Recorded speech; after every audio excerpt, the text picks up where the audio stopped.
It's your main man, Juggernaut of Arkatech Beatz. Arkatech Beatz. Multi-platinum production crew. Shout out to my partner, my Trauma D. Beatz. Arkatech Beatz. Listen, it's a Mother's Day, man. I'm starting late. Normally we get on at 9 o'clock Eastern Standard Time, but because it is just Mother's Day and all the Mother's Day's festivities and late dinner and the kids got to get put down and all kind of crazy stuff, we here now. But we here now. Every night we get together. We building on the MPC X SE. Doing music production, beat making, answering questions about the music business, people who want to learn the music business. We are 20 plus year veterans, A&Rs, music producers, songwriters, you name it, we've done it. So, we're here to help the aspiring artists, musicians, producers, songwriters, answer questions, and also learn the process of music production, you know what I mean? Shout out Big Oak, what's up? We all late tonight, you know what I mean? So, we're doing what we're going to do. I got a sample in here that I want to try to start working with. I didn't really have a lot of time to work with whatever, man. Man, we just trying to get over this Mother's Day, man. We trying to do what we do. Shout out to all the mothers out there. Shout out to everybody who's still got their moms in their life. It's really a blessing.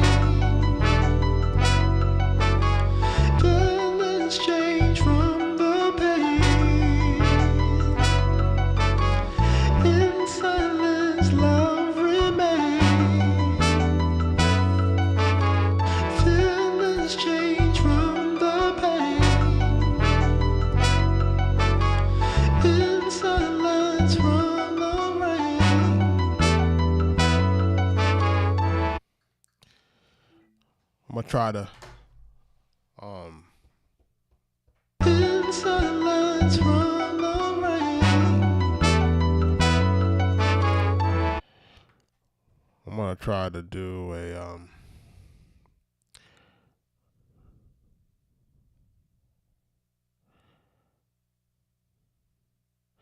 gonna try to do a stem separation here. I want to try to separate the vocals from the rest of the stuff in here, and then see what we can get from there.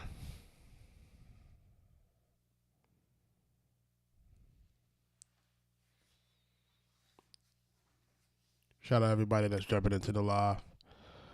I'm just trying to separate the stems so I can't make any music while the system is separating the vocals from the rest of the instruments. This is a special thing that we can now do in the MPC-X stem separation, where we can basically remove the vocals and other instruments from a recording, right? How was everybody's Mother's Day, man? While I'm waiting on that, man, we chop it up. How was everybody's Mother's Day?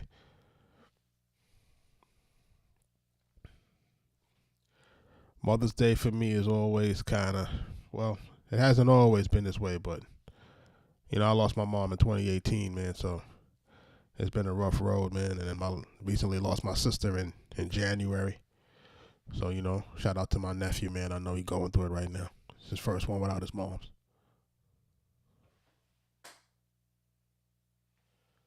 Shout out Big L. What's up, man?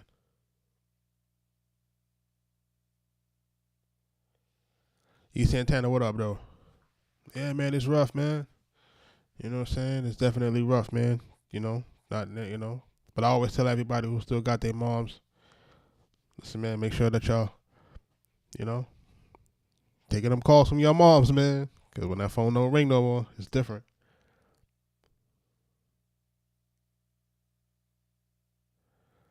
Yeah, man, it's crazy, man. When I tell you it's crazy, like I said, like Mother's Day and Father's Day is different because mom's for me is 2018, my pops for me is 2022.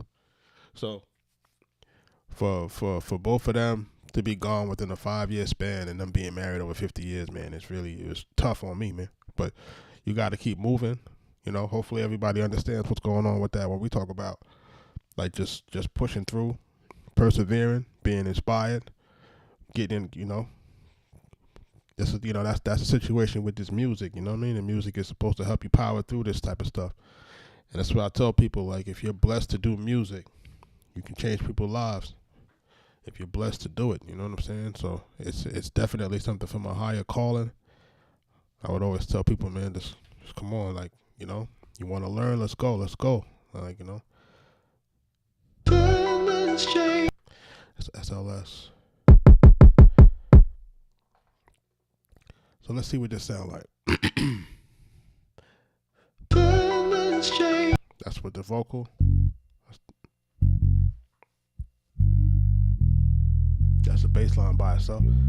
It's not bad. Alright. But what I really want is I want that piano by itself. That's what I really want. So we really want the piano. So the stem separation is doing its job right now. Nope, that's nothing.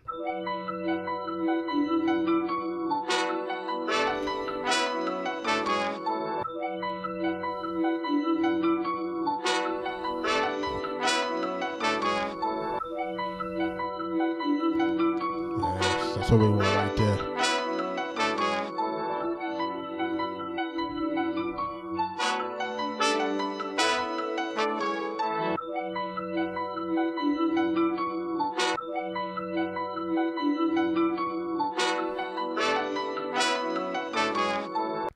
And I had a drum sample in here, and then what I did is I broke it up and I reprogrammed it.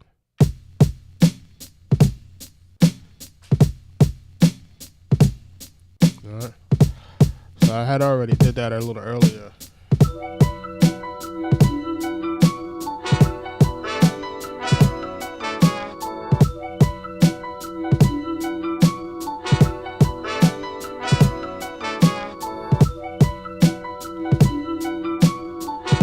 Speed it up a little bit. Hold on, let's make sure we get this on. Let's get this correct here, because this is going to change our situation here. So let's get these doing what we need them to do. We're going to basically make sure that BPM synced, so that when I change the BPMs, everything stays the same. Just in case, because we know it's 75 BPMs, right? So let's go from here.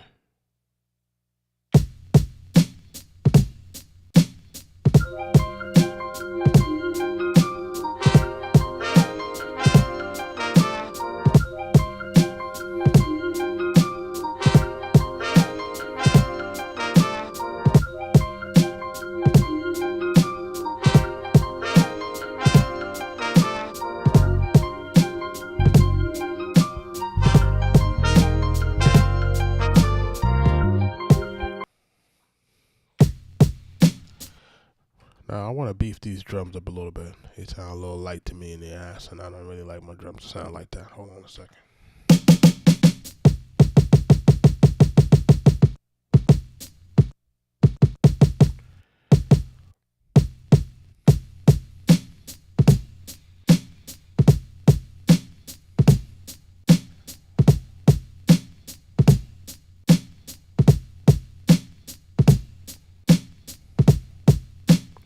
I appreciate everybody, man.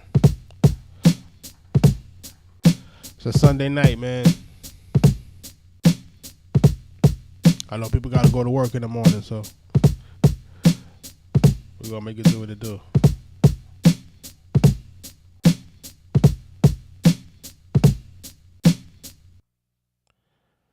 That's different.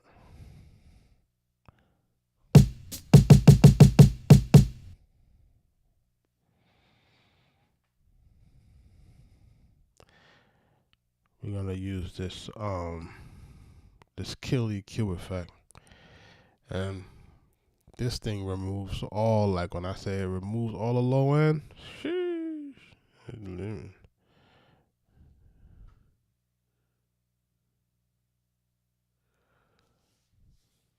Shout out Darren, yo, hit me in the DM, bro.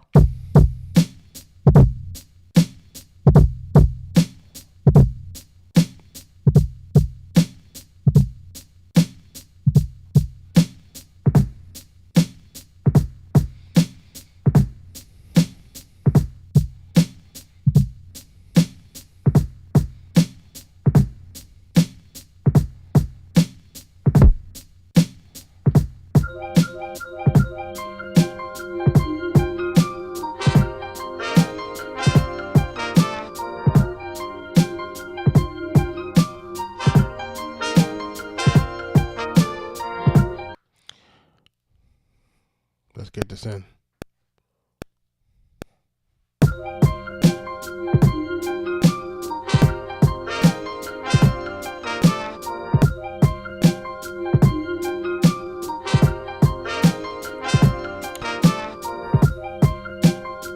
We're gonna turn it to 4 bars.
MPC-X Special Edition.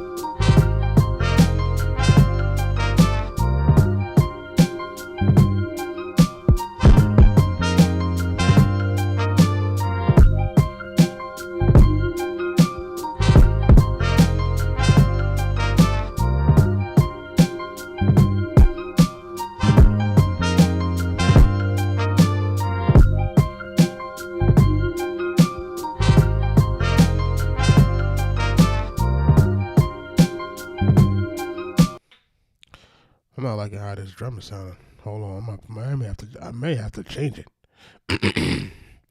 I may have to change it. And sometimes that happens.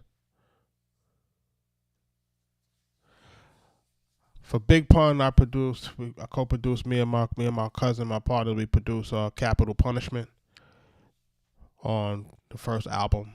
We did the title track, and then on the second album we did Leatherface, and on the Terror Squad album we did a song called Triple Threat.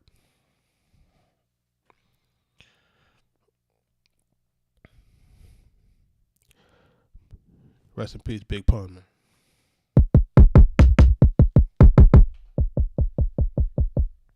Yes, sir.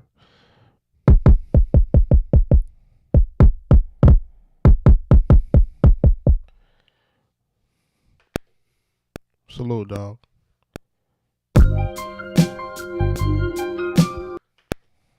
Let's try it again.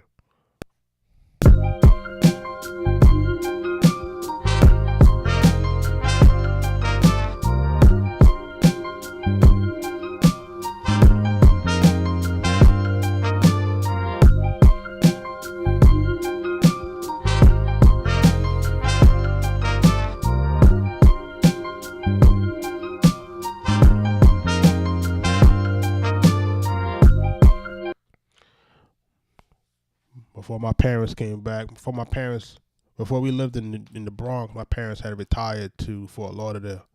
So I used to be in Florida and Miami. You know, they had they was down there from like 96, 97 until like 2015. Hold on a second now.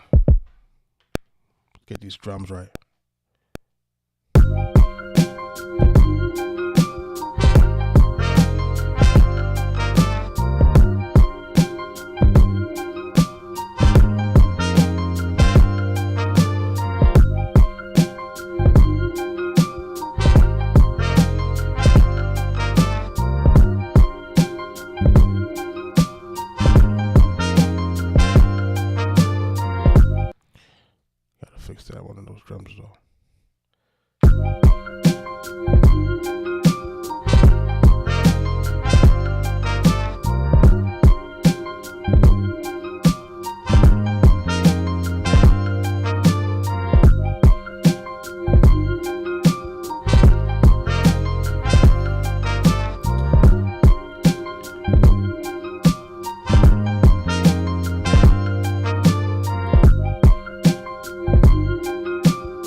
Appreciate you, hero. Listen, we here every night, man. We trying to show people how to do it on the MPC, man.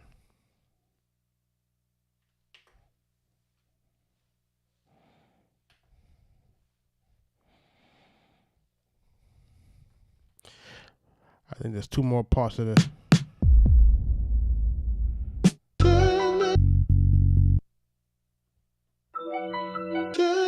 Change from the pain. Change from the pain.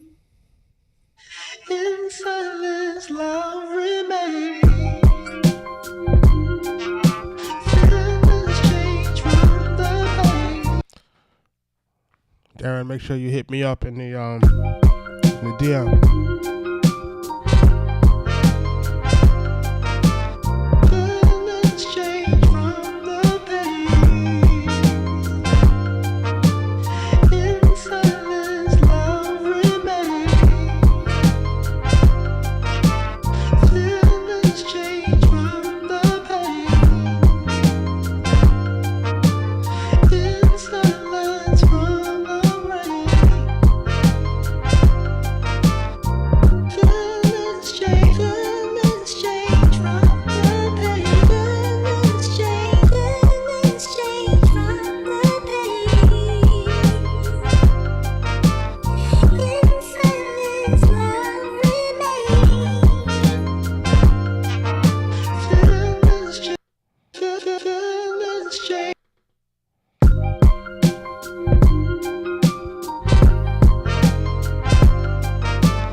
Darren, we work real close with some actors and some actresses. Right now, I'm doing a movie. We're doing the music for a movie where my man is in. You can check him out. He's an actor, Sean Anthony Baker. He has a movie out right now with Gabby Sabidi on Lifetime. Give Me Back My Daughter. And he's also on the show, I think you guys might watch it on Apple TV, called Swagger. So he's in the Bronx on 181 in Raya Avenue.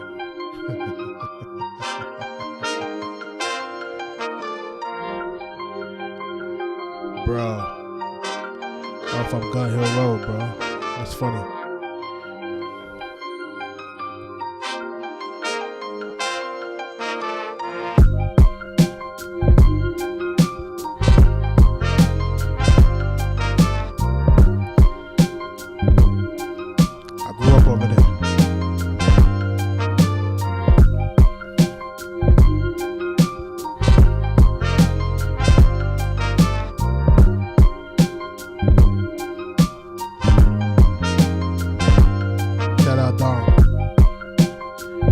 What's up?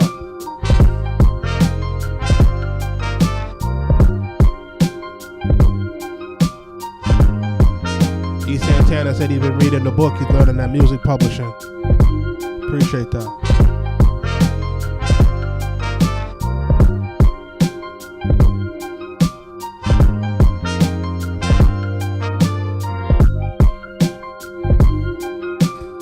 Make sure y'all hit the like button, man.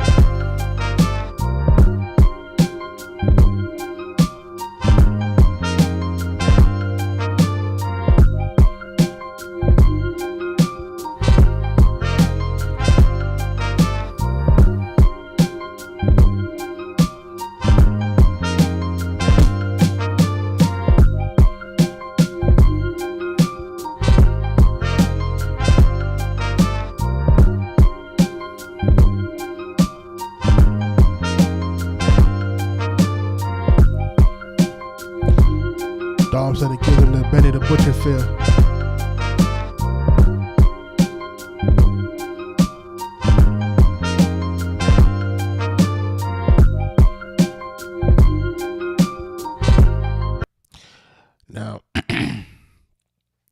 My brain says, and this is what my brain says. Hold on. All right, with this, see that bass line? And that's just a separation.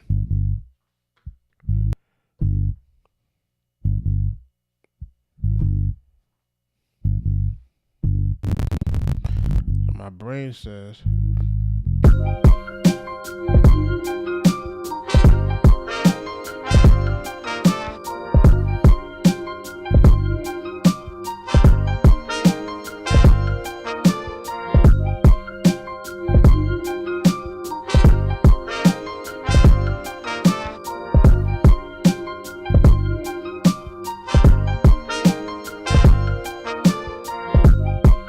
shout out Ken Thomas. Thank you for the gift.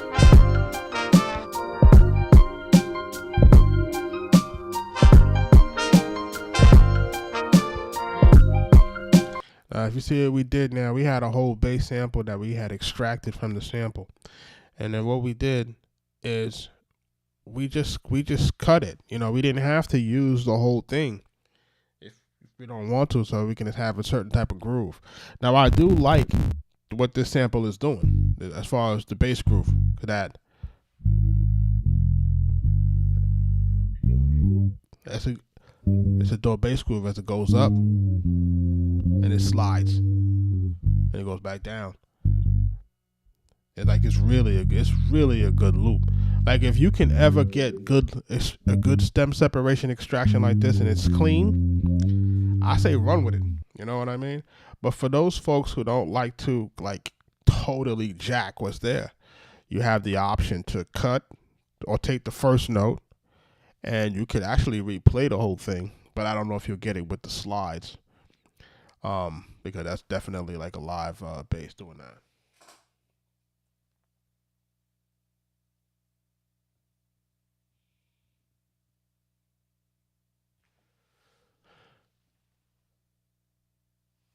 I'm not using any DAW. I'm using just the MPC. We're doing standalone. We're not using any DAW, you know. And I think a lot of people they ask me about, am I using the DAW? And I'm like, nah. I haven't been using any DAWs.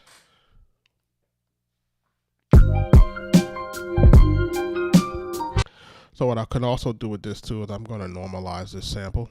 I'm going to try to see if I can make it louder.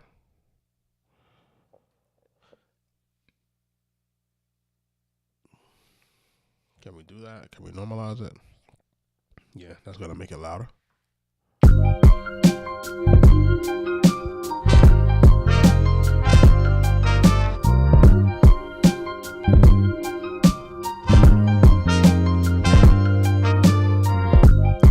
Now it's louder. You hear that?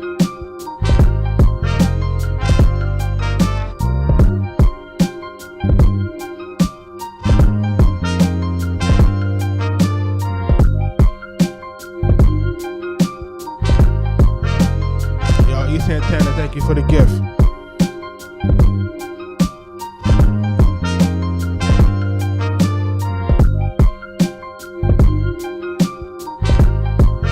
Ken Thomas, thank you for the gift.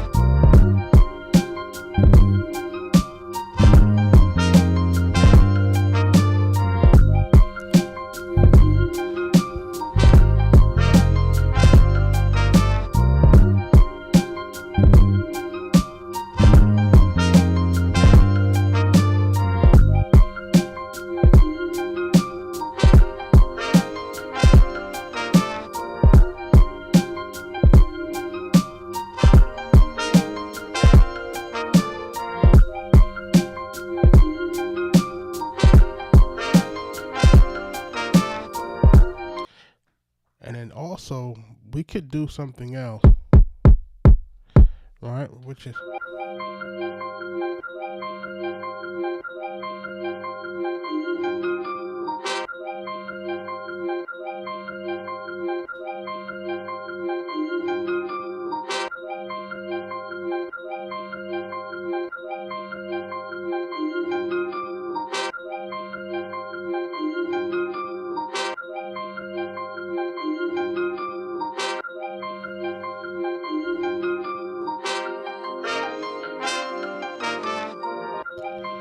I got somebody asking about the tracks that we did with Alley Boy.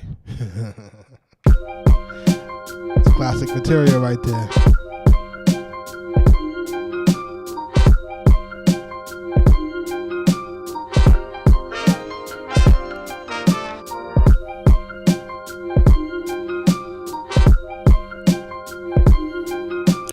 Actually, Hero, I started with a breakbeat. It was a breakbeat that I started with.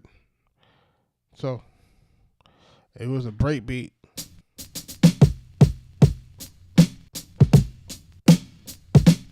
This is a breakbeat, and it was a breakbeat that I chopped up. So I wound up snatching the snare. I had the kick, but I didn't like how the kick sounded in the mix, so I wound up changing the kick. I kept the hat. Hat is still there. You can still hear the artifacts toward the tail end of it. The snare is really good. This is a good snare. I may incorporate it in my main kit. I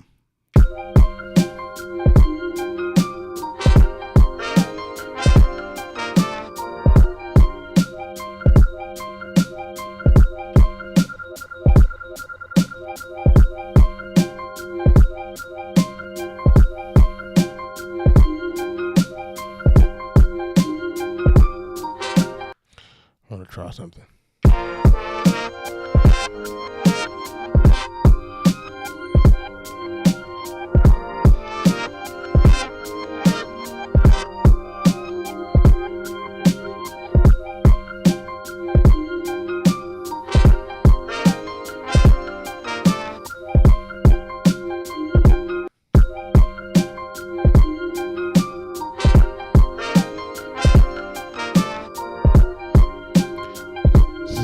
MPCX.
Everything is done standalone. I know a lot of people are used to using the MPC with the accompanying software as a DAW, but I'm doing everything straight standalone.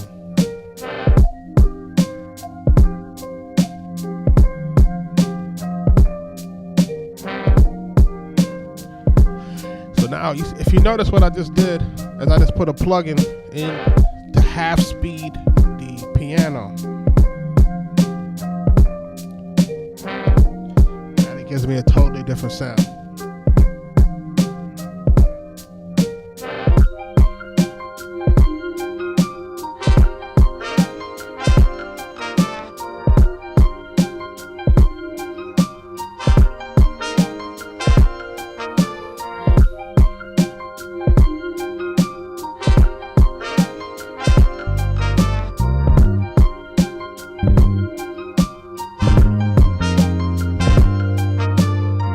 And I know some people had some questions about music publishing. Drop them into the chat, and I'll answer anything that you want in regards to music publishing. I can only say that I have a lot of experience in dealing with it, having sold multiple millions of copies of records, and having to really administer our own publishing over the years. So I like to just offer the resources to people who may not understand, so that they're not being taken advantage of, because I know what it was like to start in this business and not know. And, that feeling of not knowing and not knowing who to ask or who to trust, especially when you're in this business and you're kind of like, who do I go to? Who really is going to understand what I'm trying to do, as a producer and as a songwriter, you know what I mean? You can get it on arkatechbeatz.com, and you can see our website on the information on the screen. It said, do we work independently? Independently from whom, as far as the labels? Yes. But we do have a distribution deal with Sony and Orchard currently. So, we're in the system, but we're out of the system, if that makes sense.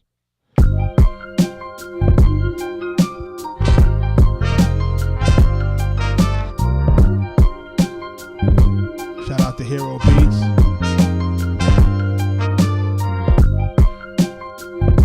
Damager, Born Ready, Prophet, Delta.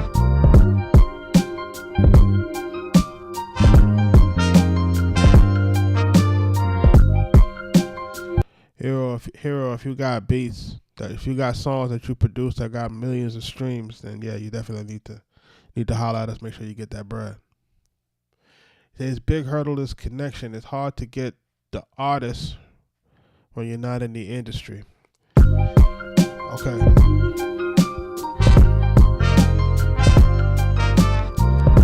Arkatech Beatz.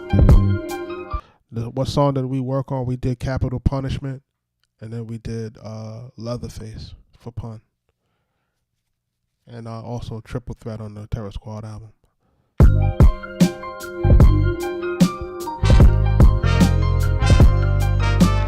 Appreciate you, brother. So listen, like the main thing that we have to make sure of is this, man, is that if you don't collect it, somebody else will take it.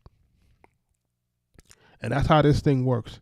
This thing, they're not going to tell you that your money's waiting for you. They're not going to tell you that the artist that you work for recouped. They're not telling you. They're not telling you how to set up your vendor access so that you can collect your royalties. Because every time you want to collect your royalties, it's a different process that you have to go through. So as a producer, you have to make sure that you have all of your signed documents. I think that is probably the most paramount situation when it comes to this royalty collection thing, is that you as a producer will do a song and these guys will be like, hey man, I got your money for you. Just sign off on the contract, send us the stems, you sign off, you send them the stems, they send you your advances. You think everything is good, but you never get back your signed producer agreements. So now if you have a song that's a hit song, or you have a song on an album that does really, really well, and now you're like, hey, I might be entitled to some royalties. You don't have the artist signature for your contracts that's going to be able to open up that portal access for you. The label basically will say, we don't know who you are. Without a signed contract, we can't open the books so you can see the streaming numbers, so that you can see how much you're owed, etc.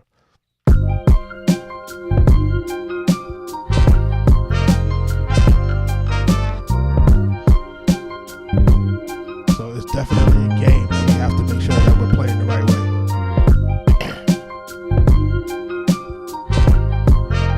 The best way to grow as a producer today, man, is really to stay active, man, in terms of, like, the one thing about going live every day, and I was really apprehensive to this, and my partner will always tell you, because you can see my partner doesn't really like to go on live with me, right? He does it sometimes, he doesn't like to work with that kind of, like, the prying eyes, right? Because what happens is kind of like, if you watch any of our lives, and all of our lives that we've done so far are on YouTube, you can go back and watch those all on YouTube. They're all there.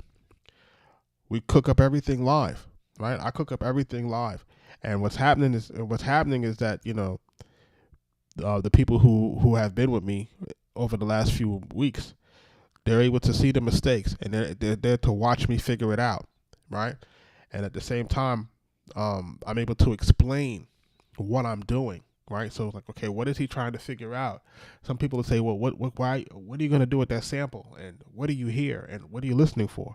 And I'll explain it, And this kind of helps to perpetuate other people to figure out, like, okay, how can you figure it out? How can you feel it out for what you want to feel it out for? How can you interpret the music the way that you interpret the music to make it fit the way your style might be? And it's just a way that I'm trying to show people how to do something a little different. But the best way to grow as a producer today, man, is just to continue to do it, right? And then remember that as a producer, you're not just a producer anymore, right? In 2025, you're no longer just a producer. You're an artist. You're a producer and you're an artist. And you have to realize that this is the art of your work. So you're an artist as well. And a lot of producers have to really put on an artist hat. Now, just because we might drop music that doesn't have vocals on it, we're still an instrumentalist. That's still artist. You know what I mean? You're still an artist. So you got to remember that. Listen, now we're here to show you the business, man.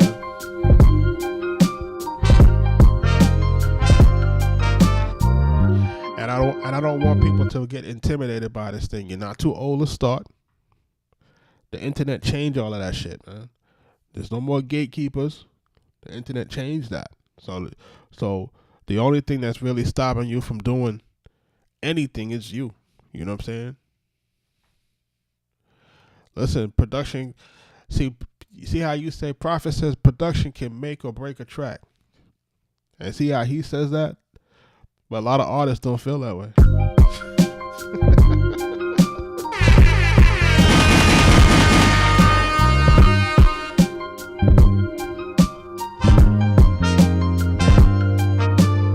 Listen, I've produced everything from Nas, Wu-Tang, to Shorty Low, Waka Flocka, Killer Mike. I've gone across the spectrum, east to west. Okay? The game, you know, and everything in between. You name it, we've pretty much done all, you know, a big chunk of it. So, for mostly for your favorite rappers in their prime, right? So,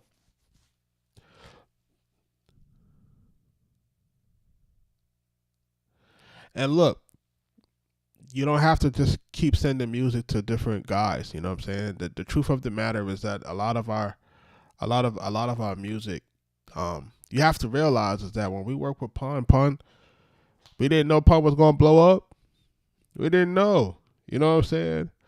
My cousin was he was a, you know, Mike D is my blood cousin, right? That's my father's brother's son, right? We have the same last name, everything.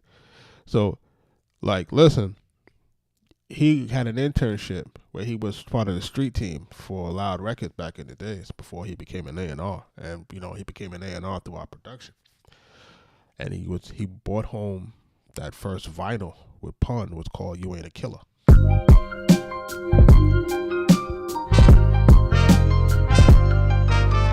So initially, I heard You Ain't a Killer. That was the first street single. It was produced by Young Lord. Shout out to Young Lord.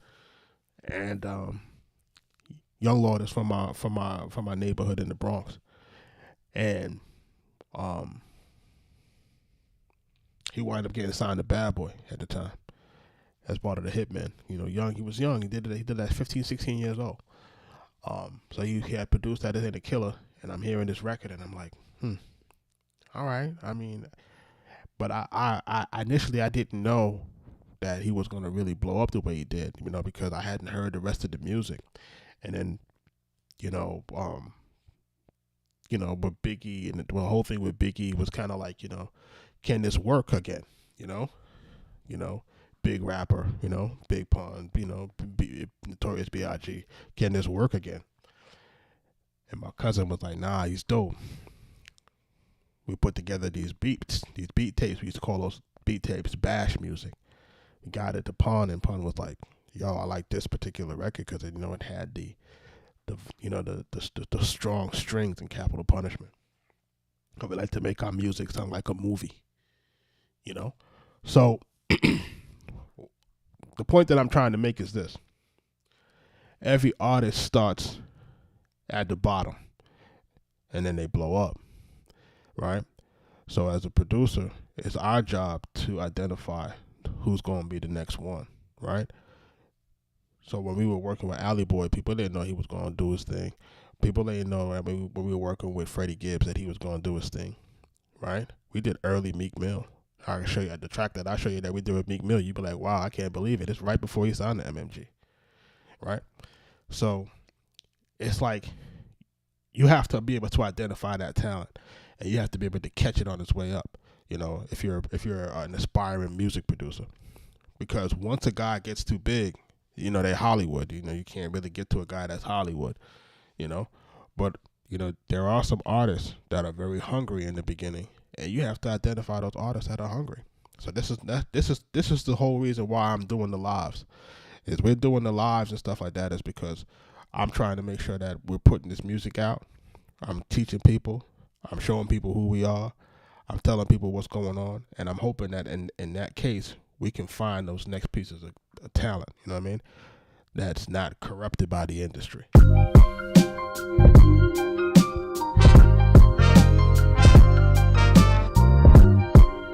And then what we hope we could do is we can fast track you by giving you the right information so that you don't have to waste your time going through all of the trials and the tribulations and the passing and the failing and the this and the that.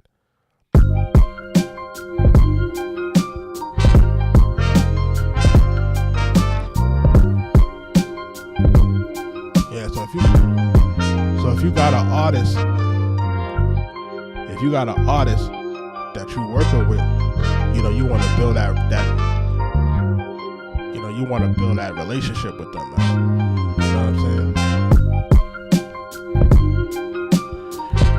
And then also I want to let artists know too. I want to let artists and producers and everybody know too. It's like this. You got to do your thing, right?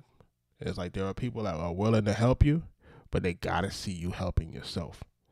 They got to see you doing your thing. They got to see you investing in yourself. They got to see you spending your money to promote yourself. They got to see it. If people don't see it, they're not going to put their money in you if you're not putting your money in yourself. If you're not willing to, you know, I see so many people out here that's not willing to learn. They're not willing to pay for promotion. They're not willing to pay for marketing. They're not willing to pay for beats. They're not willing to pay for their own videos. Then if you're not willing to do that, how you expect somebody to come and invest in you after you? Like, how can I invest in you if you can't invest in yourself? Right? My very time that I invest into somebody is worth how much money? You know, my time is worth that money. So a lot of times when people be in your DMs and they be like, yo, like, yo, you supposed to be out here doing your thing. And then when I go on your page and I was like, all right, I see you got some motion. He posting consistently. Oh, okay, he's picking out his records. Oh, he's in the studio. He's doing this thing. He's not waiting for nobody to do anything. You know what I mean? He's like, yo, he want to do business. And that's what you got to also understand is that people, you have to want to do business. If you want to develop a relationship, you got to do business. That's how it works.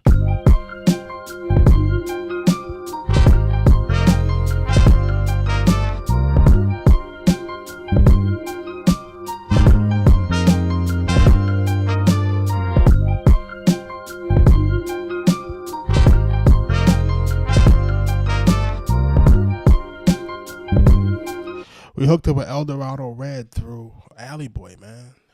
Alley Boy in trouble, man. We was coming out to Atlanta. I started coming out to Atlanta about 07, 08. We started coming out to Atlanta. And rest in peace to Shorty Low, man. We started to kind of see what Shorty Low had the big record, the They Know record, you know about how that record go. And we had met his manager, Shorty Low's manager, shout out to Johnny Cabell. And, we was telling him, listen, we're going to be in Atlanta. So he was like, if you're going to be in Atlanta, pull up with us, see how we moving. And then we start moving around. I start moving around Atlanta with Johnny and Low. And, we connected with like Lil Scrappy at the time. And then from Scrappy, we had, we met Alley Boy. And Alley Boy was he was just starting to heat up. he was just starting to heat up. And then from Alley, we met everybody. We met from Alley. That's how we met Walker. That's how we worked with Trouble, right? Because they used to have this studio. They used to have this house that they used to record out in the basement. Shout out to A1. He used to engineer out there. in their used to be a basement, man. If you go back through our videos, I got there's an Alley Boy video that's from like 10 years ago. You can go back, you can see me in the basement with these guys. They in the basement. They got a recording in the house in the basement. You know, so I don't want to call it a trap house, but you know what it is. It's Atlanta, right? So you got to go to these studios with your gun and all of that type of stuff. Like, you got to be on that type of time because you don't really know what's going to happen. This is like me coming from the Bronx. I ain't like when I was in New York. I never had to carry no firearms to those studios, man. But when I came to Atlanta, I had to carry my firearms to the studio. It's crazy, right?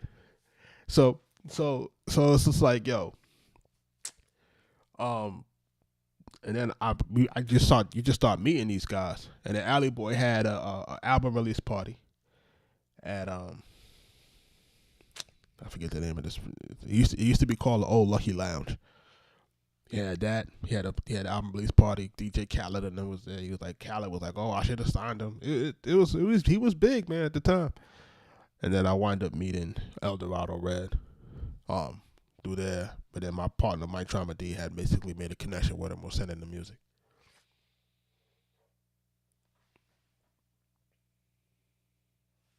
Yeah, man, long live Trouble, man.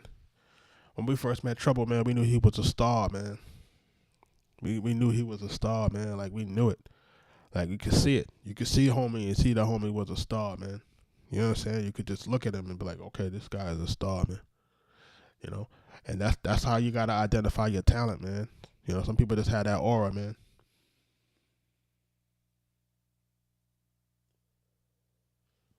Shout out to you, Don.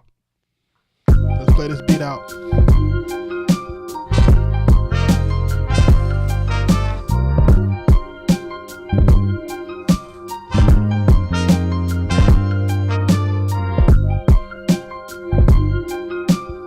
Yeah, I need a name for this beat, man. I'm going to give it to the chat. He'll send me a name for the beat in the chat. Make sure y'all sharing the live. Make sure y'all liking the live.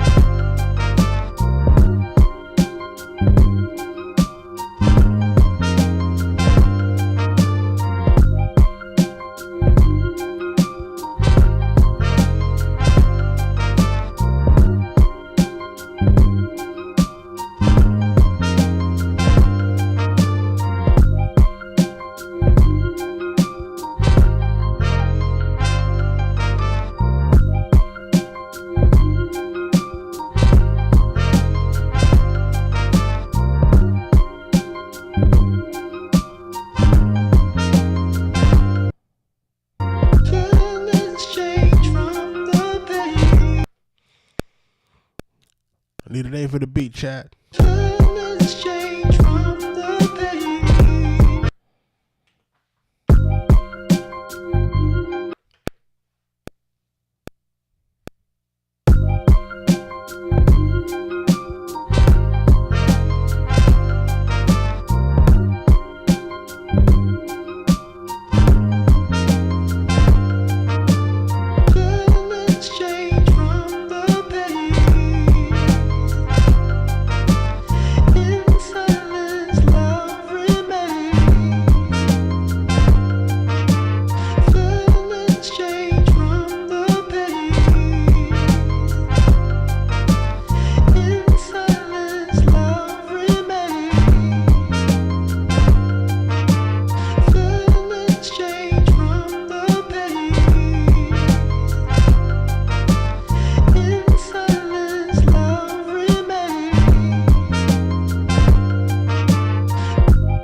Sample, it's part of the sample. The whole beat, the whole sample is this. Change from the pain. In silence, love. So what we did is we ran it through the MPC stem separator. We separated the vocals from the piano and from the bass line, and now we're able to use it all independent of itself.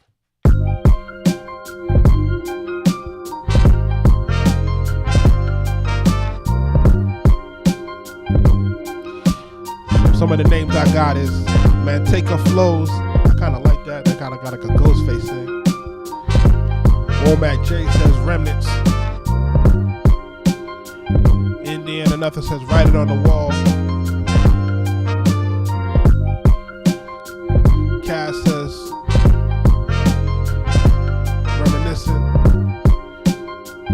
Sip says Arthur Ave.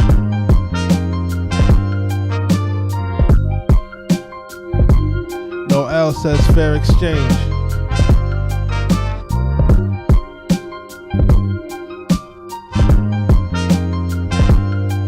Yeah, I like writing on the walls too, man.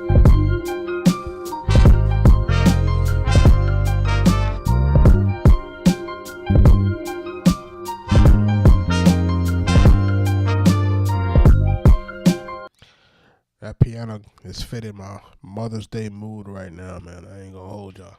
Like it's really like, you know, it's definitely a sad vibe. So I like that writing on the wall. I'm gonna run with that.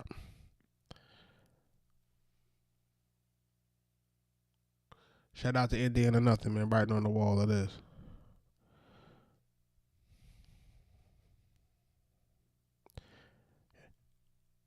If y'all have any more music publishing questions, man, let's get to it, man. You know what I mean? Definitely here to answer the questions for those who are interested in learning. I'm here to give the information to everybody. I like that trials and triumphs, so that's dope. What plugin do we use for the warps? So, the MPC has different warps. So I'm using the default Pro 10. But it depends on the sample. All right. If I hear that the sample, if I have to tune it a certain amount and I hear too many artifacts, then I may change it. I could change the algorithm. So, it gives us the ability to change the algorithm, to work for warping the sample. So I was using a default Pro 10 algorithm. There's another one in here, I believe. Pro 10, they got a repitch. I don't know if this one sounds better.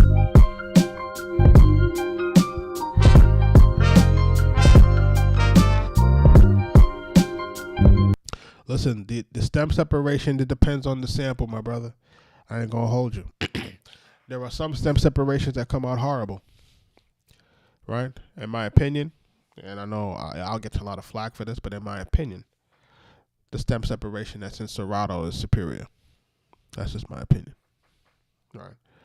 And then the one that's in FL is pretty good because, it separates so many different parts, But, and being able to separate samples without as many artifacts, I find that the one that's in the Serato Studio is probably one of the better ones.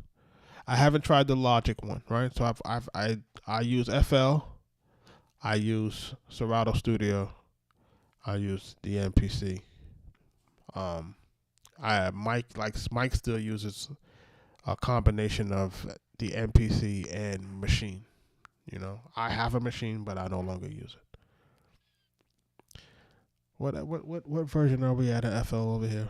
I think we're like 20 something. I don't even. It's been a while, man. I've had this now for about 8 or 9 months, and I haven't been using FL. I ain't gonna hold you. Oh yeah, I've been from 11. I think I was using it from 9. I was using it from like episode 9.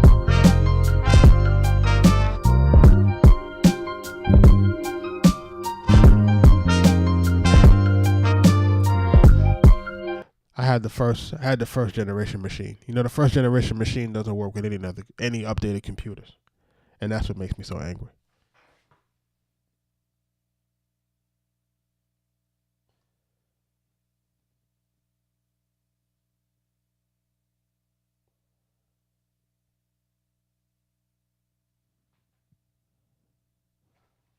So no L's. Which box are you using again? You using the Live 2 or you using the X?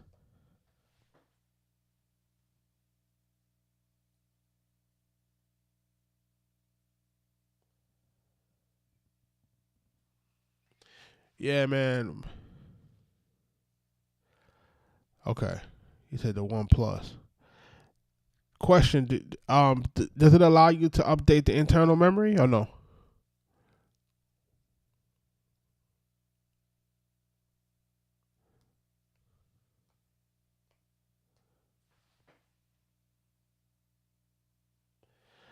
listen, that's the whole thing, man. Like I don't. This is what I want to tell people. If I want to be honest, if I'm being 100% honest in the situation, it's like this. There's no right or wrong way to make these music. You know what I mean? You use what you can understand primarily. Like that's what I wanted people to know that for a fact. It's like, yo, use what you understand, right? Use what's going to get you the sound you want. That's the other thing, the sound that you want. Because if it's not getting you the sound you want, you don't want to use that. And then you want to make sure that you're using something that's fun to work on. Like I have to use that, say fun, because once this starts to feel like it's work, then you're not gonna really want to do it. So no L's, man. If it doesn't have an external memory, I would say you could put those sounds on an SD card, bro. But the thumb drive probably wouldn't be as fast as the SD card.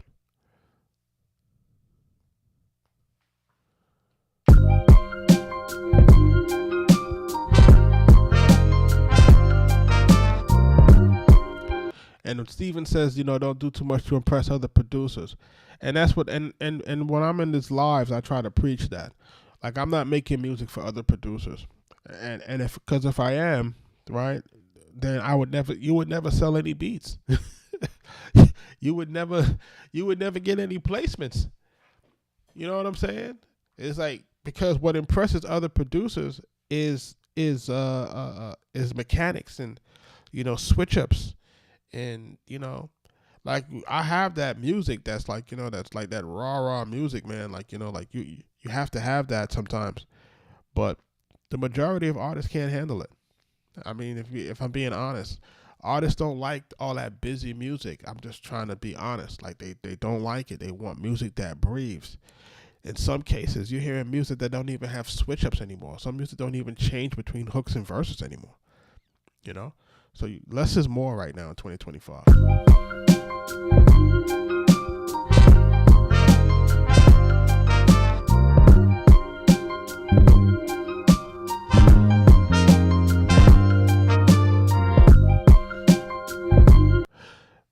These are a drum kit that I put together. I search through everything to get sounds everywhere, and then I kind of pick and choose things from break beats and all that type of stuff. And for the lives, I kind of use a certain drums to make them kind of pound through the speakers, pause. So, we do what we're doing.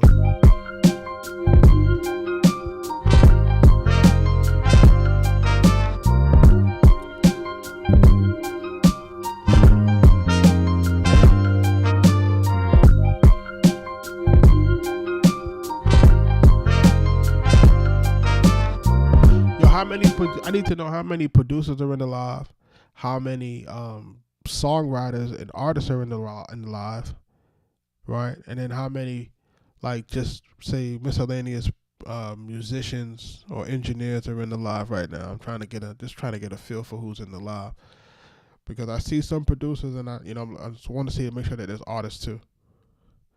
Yes, we did live from New York for Raekwon. We did live from New York. We did The Table. We did Casablanca. We did the intro. We did maybe a third of Immobilarity for Raekwon.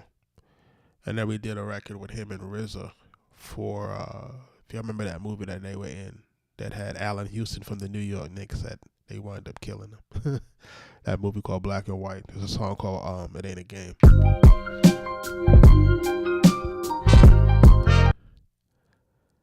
Yeah, man, I'm trying to do what we do, man. When we did that ain't a game record, I was in Cali, and then RZA walks into the studio. Like, because when they did the song, It Ain't a Game, it's so funny because we had the beat on a tape, and they took the beat off the tape and they looped up the tape, whatever, and then they laid their vocals off the beat off the tape. And if anybody knows about using cassette tapes, cassette tapes don't play back at the same speed as a CD. It kind of slows down and speeds up, and it doesn't necessarily play at the same speed. So I'm trying to sync the beat with the.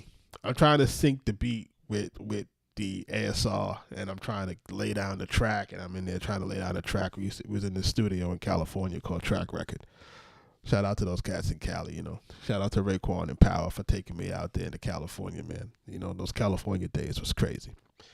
But we was out there, and then Chip Banks comes into the studio. Rest in peace to Chip Banks from American Cream Team, Harlem. He goes, "Hey, the Abbott is here. Everybody clear the studio. The Abbott is here. The Abbott is here." And then RZA walk in, and I'm standing behind the ASR, like, you know what I'm saying. I think somebody might have taken a picture with me. Just, you know, I'm standing there. Raekwon is in there, and then RZA walk in, and then RZA's like, "Yo, you did that?" And I'm like, "Yeah, you know, we did that beat." He's like, "I'm about to shoot my dart on it." And they was like, "Yo, get him some tea, get him some tea." And then he shoot his verse on it. And I'm just like, I didn't even really understand the magnitude of it at the time, if I'm being honest. You know what I mean? So, you know, not realizing, you know, the magnitude of RZA, you know what I mean? So it's just like, you know what I mean? But, you know, I got a record with RZA, man. It's dope, man. Like, you know what I mean? It's one of those things that's like, it's just dope, man. It's like the things that I've been able to see, you know? And shout out to those guys, you know, Wu-Tang at that time, you know. I was right off of Wu-Tang Forever, man. So these guys it's crazy. Yeah, so we did live from New York, and then we really did about 50 records for Raekwon and American Cream Team.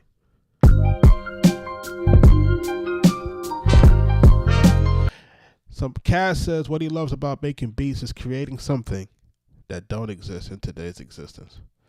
You know what I mean? And I think that's like, you have to realize that too. It's like, yo, you're a creator. You're making something out of nothing. That's like the best feeling in the world. That's why we call ourselves an architect. You know what I mean? We're building something. It says, what inspires the sound? Just the mood, how you feel, you know?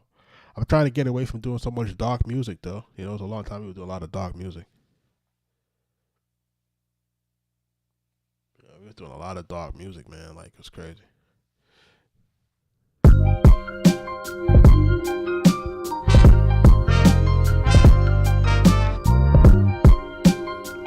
And the funny thing about coming on this live for the last 25 days, man, is shout out to everybody that's been rocking with me for the last few weeks.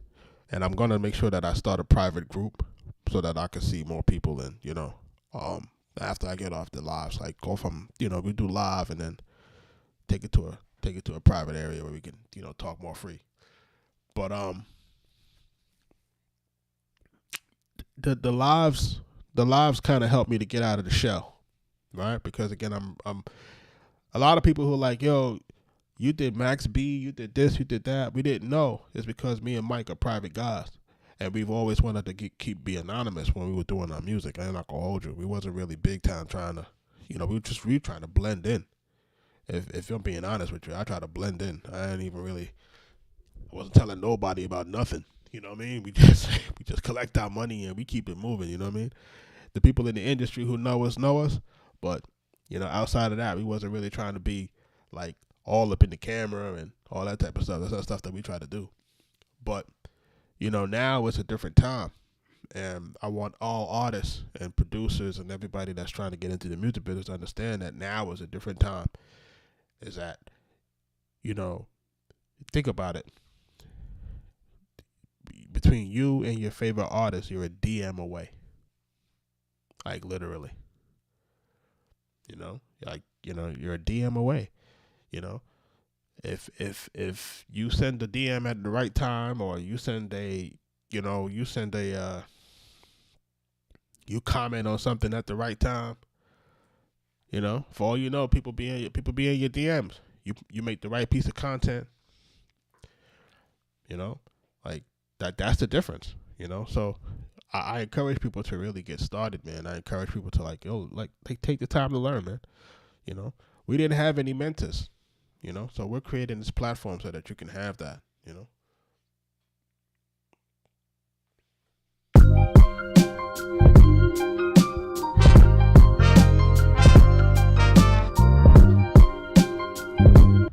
crazy because we had just did I we did this record, and Mike. It's so funny because Mike did a video that he was listening to the record, and he was like, "Yo, this record is just crazy." We had sampled some Bollywood type thing. Lloyd Banks follows us, and Lloyd Banks winds up seeing the video, and he's like, "Yo, send me that record," and then that turns into taking notes off the Hollywood Havoc 5.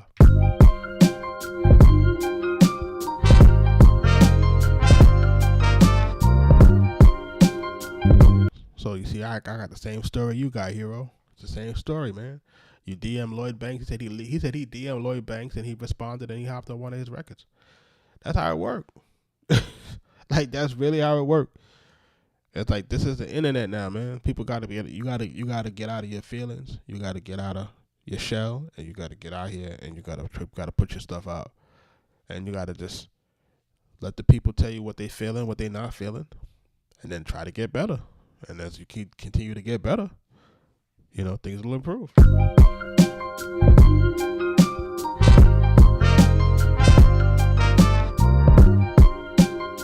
Does anybody music business related questions before I hop out of here? We're rapidly approaching midnight. Take them kids to school in the morning. DJ Radio, what's up, man?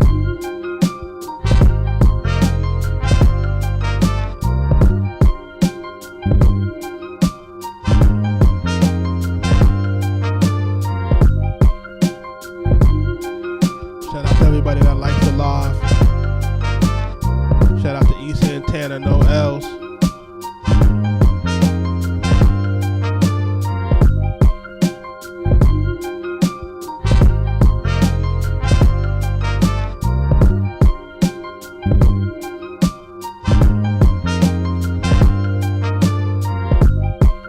Hero, we here every night at 9 o'clock, man. We here at 9 o'clock, so 9-ish. I'm gonna start saying I'm here at 9-ish. 9:30, you know what I mean? We be here like 9-ish, I'm trying to make sure that I'm coming on time. Peace. Pause. Trying to make sure that I'm showing up when I'm supposed to show up on time. It's just I like to sometimes, transition my kids to bed before I, jump on the live. And sometimes that takes a little longer than I would like it to. You know what I mean? But, between me trying to prepare for the live and then, that takes up time too, because I'm still listening to samples and listening to loops, and you know what I mean?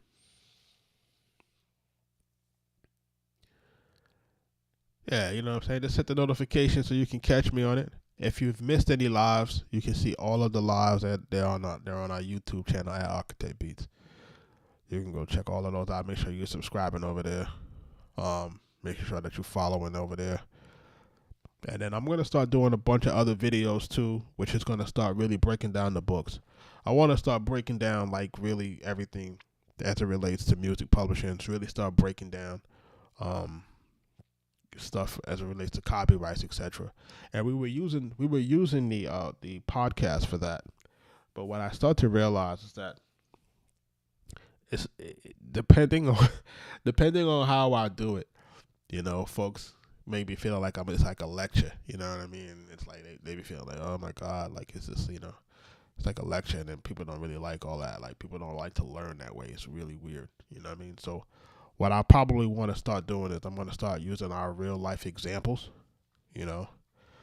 like for example, we had an artist that we worked on, big name artist, and we worked on a bunch of records, and then as soon as the album was mastered and almost ready for release, we get a call from the manager, and they're like, yo, I need you to meet us. We meet the artist and the manager's like, yo, y'all did great work on the album, Ray, right? So forth and so on, but, we're going to need, we're going to need a piece of the publishing off the records that you produce.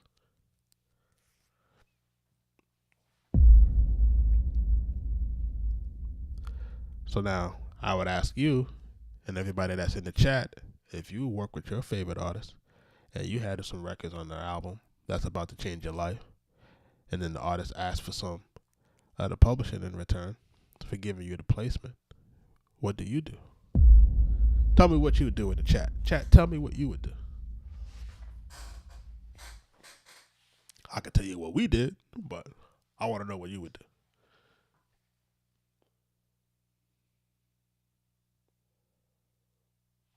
No L's, man. We here for you, man. Just keep busy. Just keep working. So very few people like to digest information in the format. Nah, they don't like that. Some people like it. Some people don't. You know what I mean? We're trying to find a happy medium. It said it depends on what percent of the publishing they want. They wanted 25%.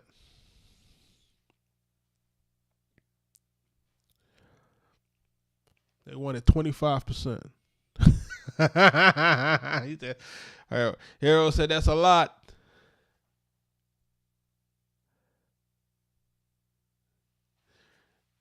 Yeah, I don't have that scenario in that book, man. I wish we had put it in there, but we didn't do that. If it's my first placement, you might have to take it. So look, and it wasn't our first placement, but listen, what I think people have to understand is like this, is that if your record doesn't get published or if your record doesn't get put out commercially, right? So publish is meaning if it's not being put out by an artist or a label or something distributed in real time. If that's not happening, your music can't earn anything.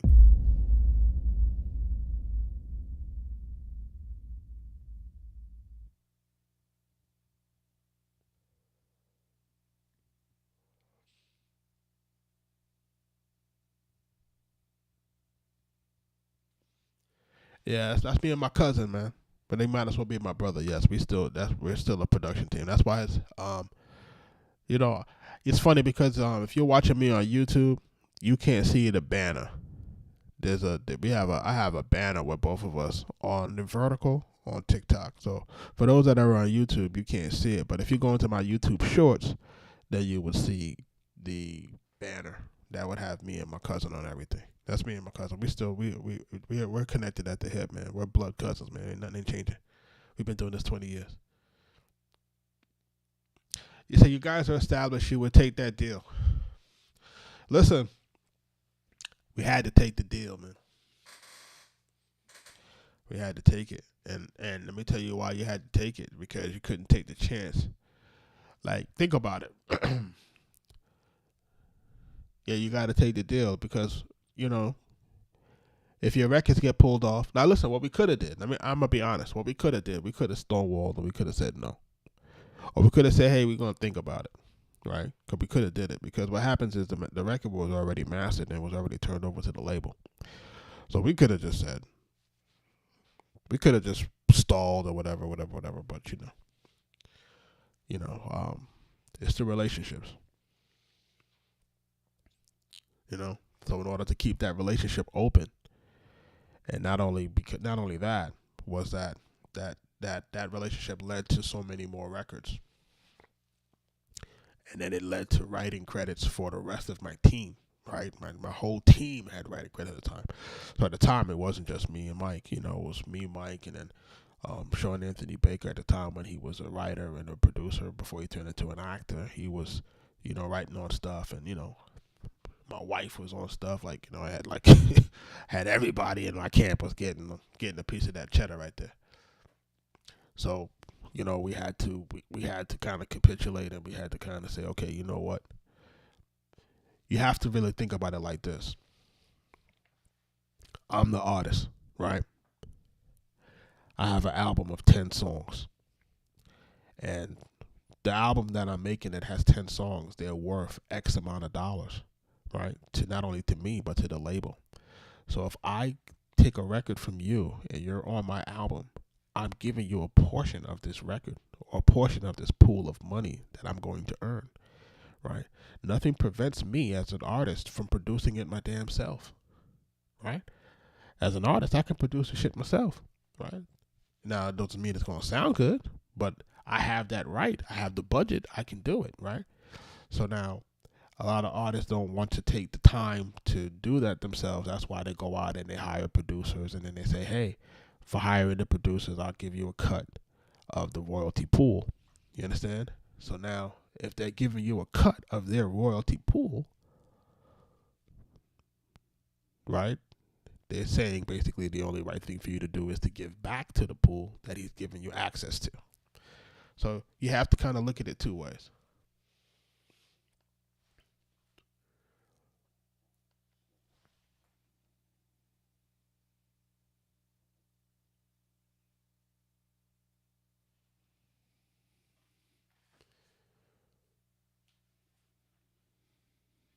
It says if you were starting right now, what would you do to learn? I would do this. I would be on YouTube like crazy. Think about me not being on.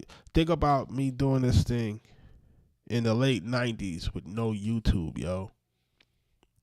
Having to learn signal processing, having to learn mixing boards, having to learn ADATs, digital recording, all of that stuff. Because I didn't go to Institute for Audio Research. Mike did. Mike is the one that got his degree, his certification for audio engineering. I never got something like that. I learned that all off the fly. I learned all of that self-taught, everything, Pro Tools, everything. I jump into the manuals. You know what I'm saying? So that's how I learned. And it took so much time, and I know how that felt. Like trying to spend all that time trying to learn, and not having nobody to call. Be like, yo, can you show me? Nah, I didn't work under nobody. I didn't work under no studio guys. Nothing. None of that. No other producers. Nothing. Like I wanted that so bad, especially coming from the Bronx. I'm like, damn, these guys are right there in Mount Vernon and all of that. We wanted that so bad. We just couldn't. We didn't. You know, with Pete Rock and these guys over here, and then Large Professor and them guys over there. Buck Wild and them guys was in the Bronx on the other side. Buck Wild, Diamond D, and these guys. Just never had access to them. You know what I'm saying?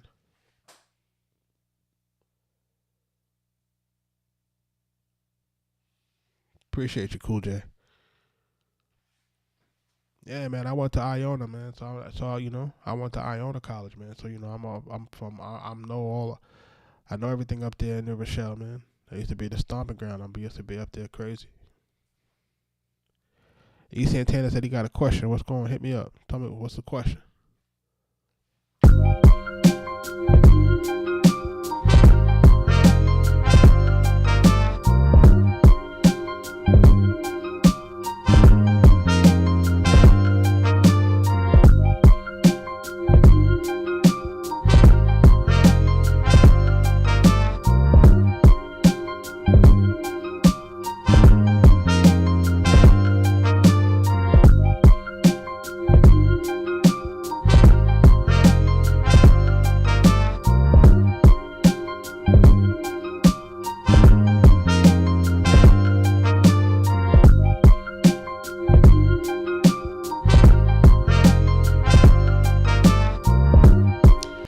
Do I plan on doing a live show to work with the MPCX?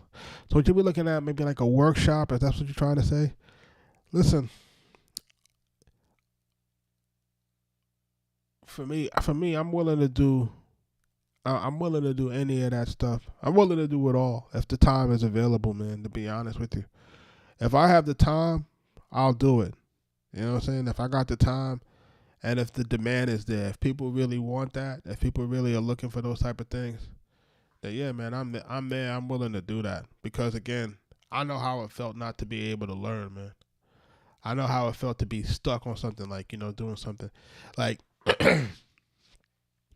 you don't know how important it was when I started going to the studio with Ray, and Ray, the first time I came to Atlanta, I came to Atlanta with Raekwon and Power, and rest in peace, Mel Carter. Mel used to be the manager that used to do the day-to-day stuff there before he passed away. And me working with Raekwon on that second album, I was able to get my first A&R consulting credit. I started to work on it as an A&R consultant as well as a producer. And we were able to see the other producers come in and watch other producers work. So, I got a chance to watch, guys from the Hitmen come in and do the songs like Yayo and stuff like that. And they did, their process was different. And then I was able to meet different, producers and, just kind of see what was going on. And that's when I started to get that education, just watching. I didn't ask any questions. I just used to be in the sessions and just used to watch. Say, okay, this guy does it like this guy does it like that, And just being able to watch, I was able to learn so much, So I understand the power of just being in the room. I understand that. I've been there. I understand what it is not having that and then going to that. I had the ability to, mix a Pete Rock record, right? Sit down and look at Pete Rock's record for Sneakers and look at all his parts on his record and, do drops and all of these type of things. And, people, I got to see it. So when you get to see what people are doing, you say, oh, okay, that's how they did it,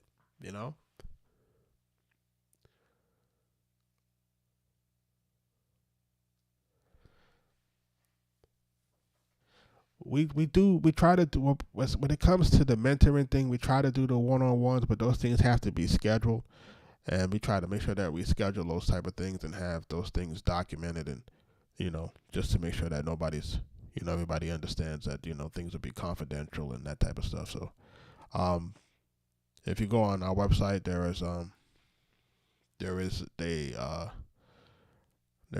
a tab for one-on-ones for people who may be interested in that.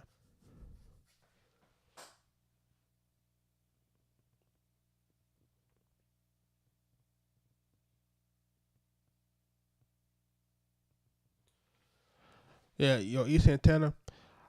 What I'll do, but what you're talking about is, I'll think about is I'll look at, trying to see if we can put together something that will basically walk through the MPC, and the MPC is the MPC is like this. The MPC does a lot, and I want people to realize that it does a lot. And the way that I make my beats is just, the workflow that I find that works for me, right? Now, it's not the end all be all. I just tell people like, this is what works for me, and this is what's getting me the sound that I want, right? So, if people are willing to learn that and willing to, look at those tutorials and willing to do that, then I'm willing to do that, you know what I mean? So, I definitely want to make sure that I'm doing the lives where people can learn stuff from start to finish. Not just building the, like what we did now is we just built just the hook area, because we still need to add another sound or two to make it to finish a hook out, and then we need to break the beat down to, for drops and, between the verses and intros and those type of stuff.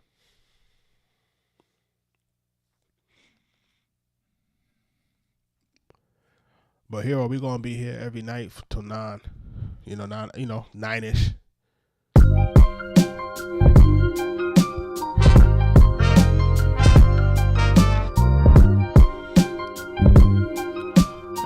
Like I said, we're trying to build a community, man. DJ Frank Nice, what's up, man? Thanks for the follow.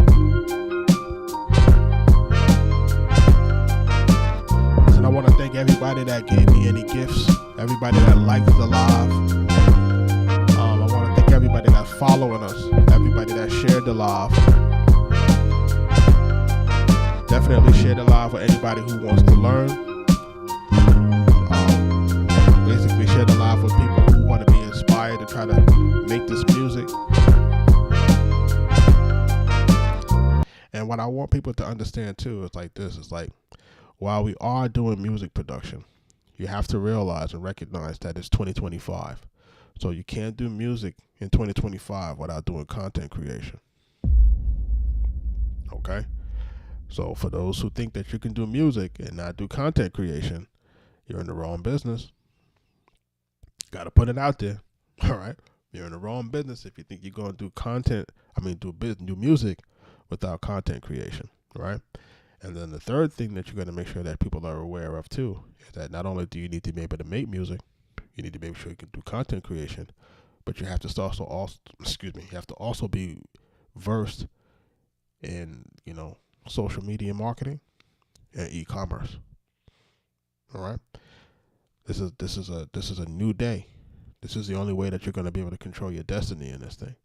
So for those who want to learn it entirely, this is where it is going to be.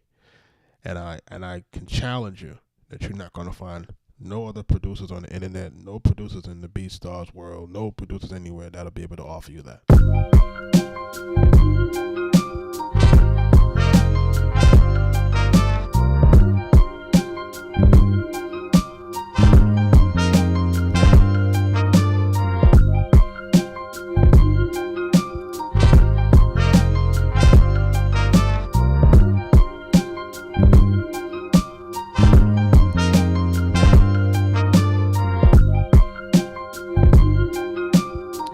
Shout out Calvin.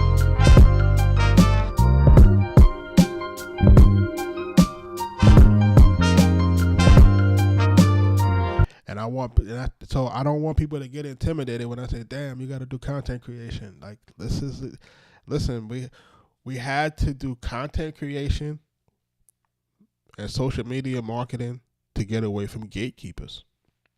You had to pick your poison.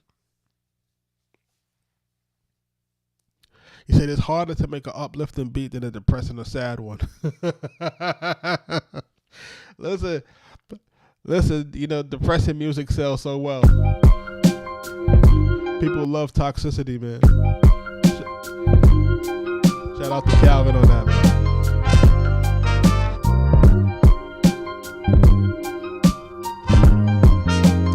Yeah, East Santana, man. Like I'm telling you, man. Like, I don't want people to get it twisted, man. Like, I don't want people to be out here thinking that you could just make the music. People like, yo, I just make music, man. You in the wrong business, bro. It ain't about just making music no more, man. That time is past, man. That ship has sailed, man. And I'm an old guy, and I'm telling you that. If me as an old guy could be on TikTok and LinkedIn and X and Snapchat, if I could be on all of that stuff as an old guy, you can be on that as a young folk, man. Come on. You come on. Let's stop playing. If I could figure out streaming, y'all gotta be able to figure that streaming out too.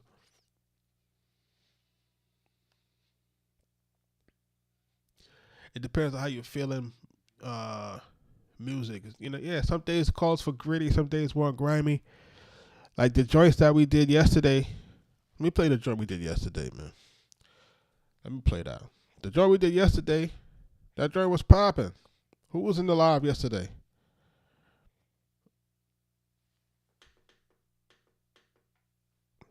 Who was in the live yesterday that heard the joint yesterday?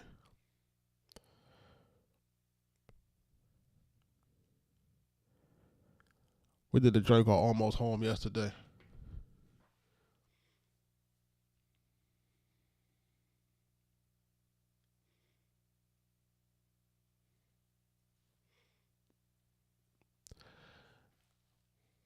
So this was a joint we did yesterday. So make sure we can see if we can listen to this.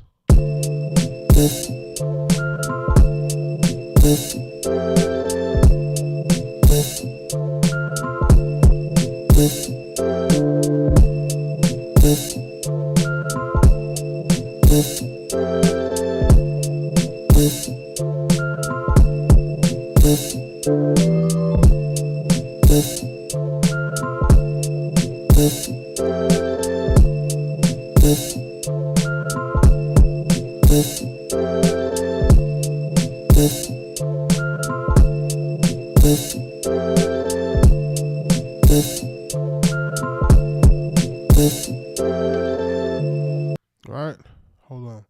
And then we did this too last night. No,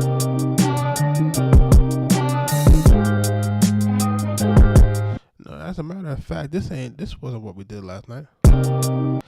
This sure wasn't what we did last night. This is something else. Hold on, man. I'm tripping. It was church party we did last night, man. I'm tripping, man. Hold on a second, man. Calvin, hold on a second. Hero, hold on a second, man. Let me play what we did last night, man. I'm like, yo, wait a second. That's from the night before last. Maybe like 2 nights ago. But every night we get on, man, we just doing it.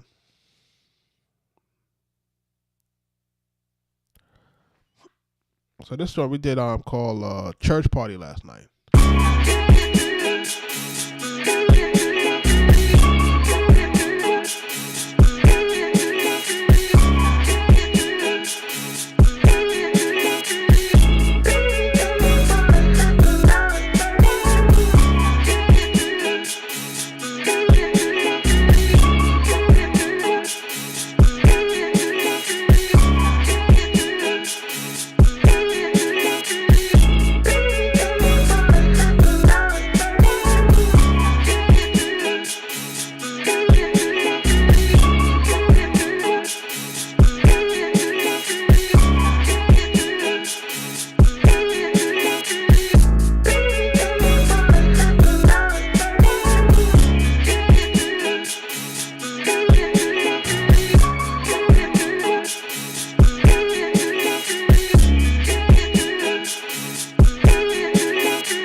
yesterday to make that beat, we used the bass sound.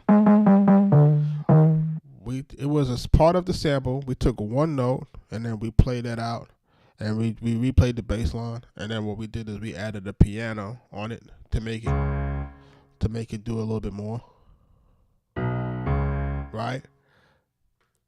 So if you listen to the bass line, right?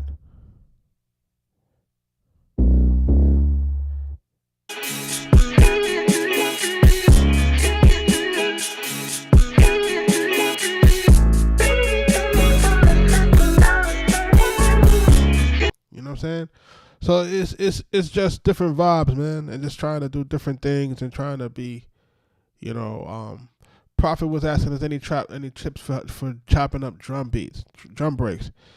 I wouldn't say that there's. Let me do this. Let me load this, write it on the wall. Do I have any tips on it? And let me just show you how I approach it.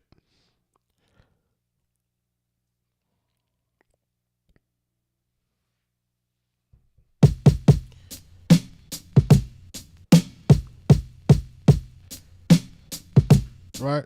So you see how I have this drum loop?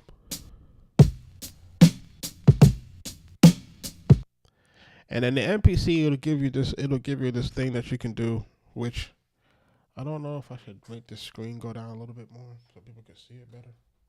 But I like my joint tilted up a little bit. But anyhow, so if you look at it, what it does here is this. It's going to give us the wave. We're going to press the trim button, and then we're going to use this thing called threshold. Right? And what the threshold does is the threshold is going to detect the highs and low thresholds. That's why it's called threshold of the wave, right? And then it's going to give us a marker of where we can start and or end the sample. So now, if you notice, my first threshold is the kick, and then it has a little bit of a hi-hat behind it, and then the second threshold is a snare, right? And then it's the kicking of the snare. So now what I want to do is I want to lower this threshold. And as I lower the threshold, it starts to give me more slices.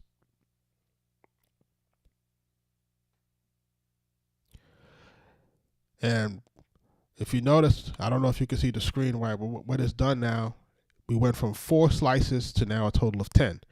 So now it separated the kick, gave me my hi-hat, gave my snare, gave me the other hi-hat.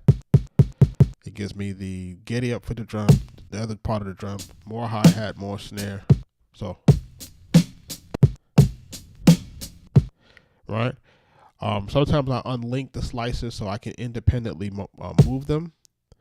So if it's too long, I can shorten it. Right? And depending on where it starts. And this is really where you want to kind of determine how you want your chops to be done, Now, depending on the sample,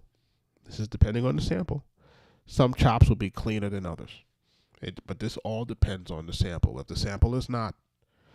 the sample is no good, if it's a dirty drum loop, then chopping it up is just still going to sound like shit, and it is what it is. I hope that helps.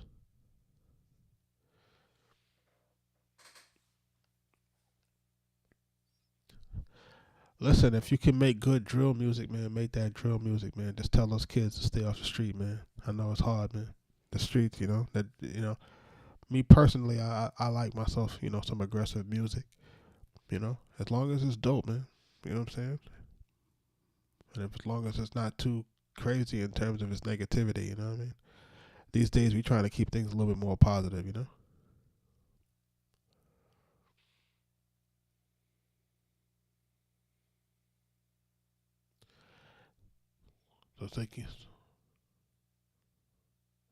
So you can sample the funk, yeah, and the sample drum loop and break, yeah. You can bake it and basically re-drum it, yeah.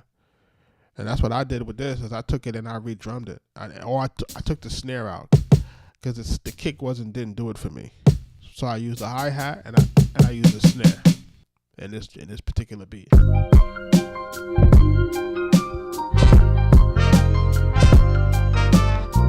For those who came in earlier, they saw that I had the other kick in here. The kick is here.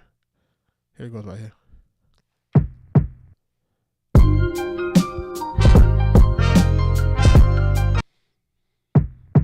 I just took it out.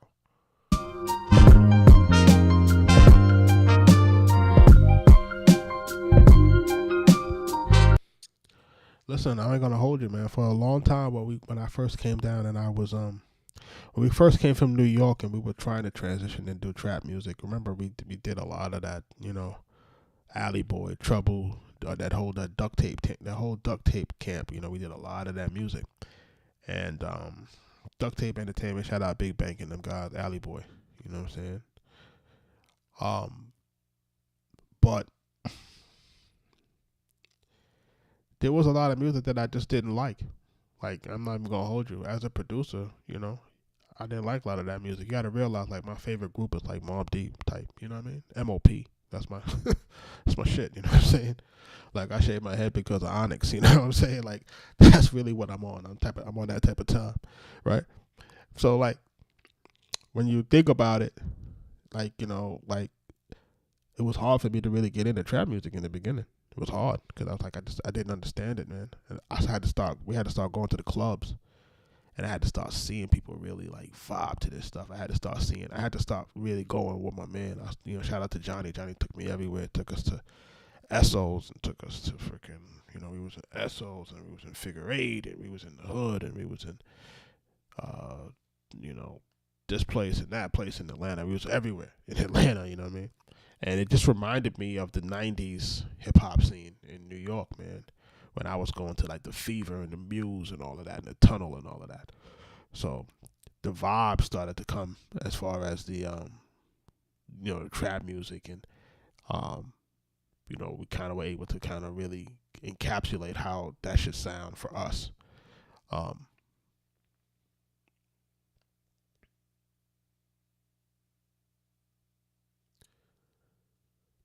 Man, I sample anything, man. It be horns. It don't matter what it is.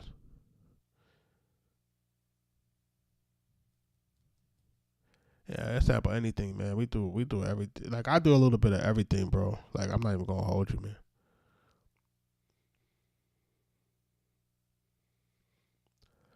We got a record that you can go check out with Maya and Shorty Low called About My B.I. And then we got another record with Maya. It's called Back to Disco. Right?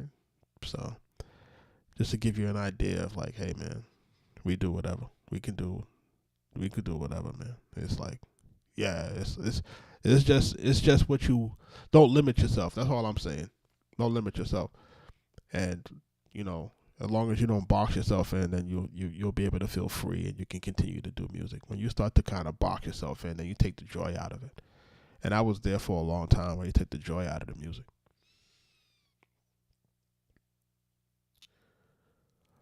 Right. Ain't no limit to what the sample is, all game. But I'm about to jump off of this live, y'all, man. I'd like to thank all of y'all for really just rocking with us.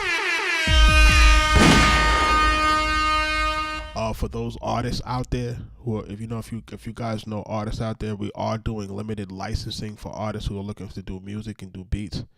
For those who want beats from us, so a lot of people are asking for beats and say, hey, I want beats. What's up with the beats? What's up with the beats? What's up with the beats? We are now offering limited licensing on certain beats. Like, maybe like 2 to 5 licenses tops. Once those licenses are gone, then they are gone, and that's it.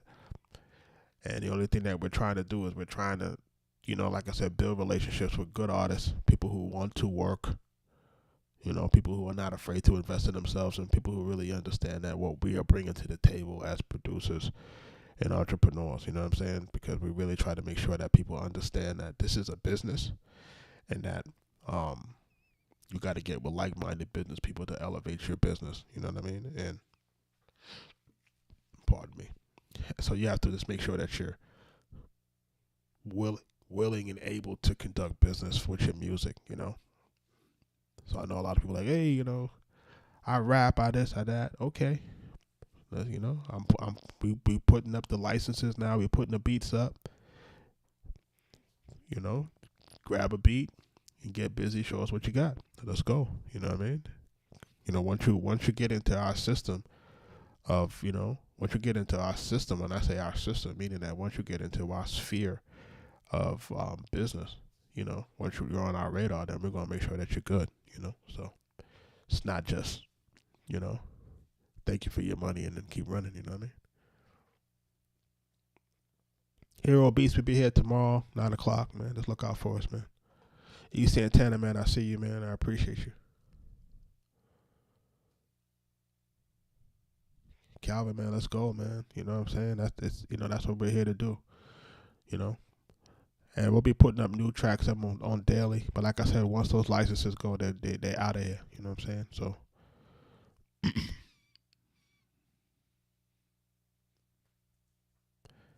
I appreciate that, Hero, man. Let's get it, Kaz. Like, let's get it. Let's, you know, Calvin, let's get it. Until tomorrow.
And we got those awards when you had to sell real records, not no streams.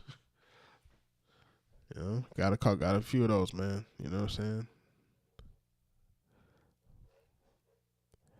Y'all be safe out here, though, man. I'm gonna catch y'all tomorrow, 9 o'clock, right?